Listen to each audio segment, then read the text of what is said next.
What is it? Letting go is like the sudden cessation of an inner pressure or the dropping of a weight. It is accompanied by a sudden feeling of relief and lightness, with an increased happiness and freedom. It is an actual mechanism of the mind, and everyone has experienced it on occasion. A good example is the following. You are in the midst of an intense argument. You are angry and upset, when suddenly the whole thing strikes you as absurd and ridiculous. You start to laugh. The pressure is relieved. You come up from anger, fear, and feeling attacked to feeling suddenly free and happy.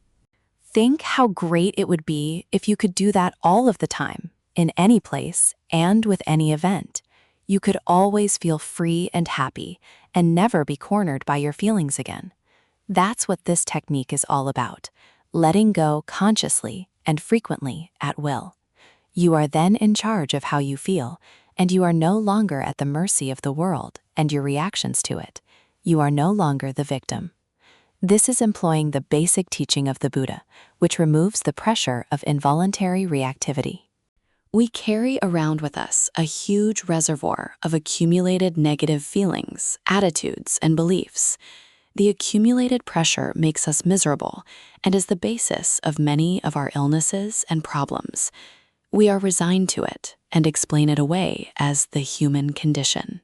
We seek to escape from it in myriad ways.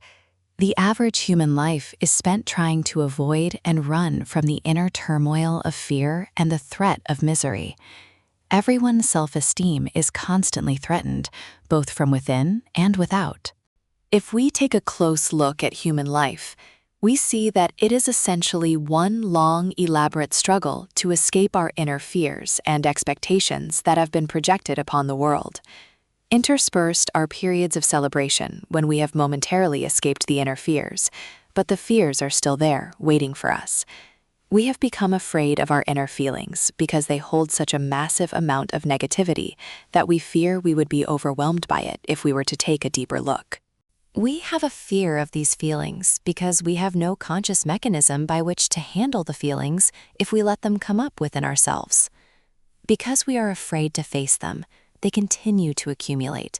And finally, we secretly begin looking forward to death to bring all of the pain to an end. It is not thoughts or facts that are painful, but the feelings that accompany them. Thoughts in and of themselves are painless, but not the feelings that underlie them. It is the accumulated pressure of feelings that causes thoughts. One feeling, for instance, can create literally thousands of thoughts over a period of time. Think, for instance, of one painful memory from early life, one terrible regret that has been hidden. Look at all the years and years of thoughts associated with that single event. If we could surrender the underlying painful feeling, all of those thoughts would disappear instantly, and we would forget the event.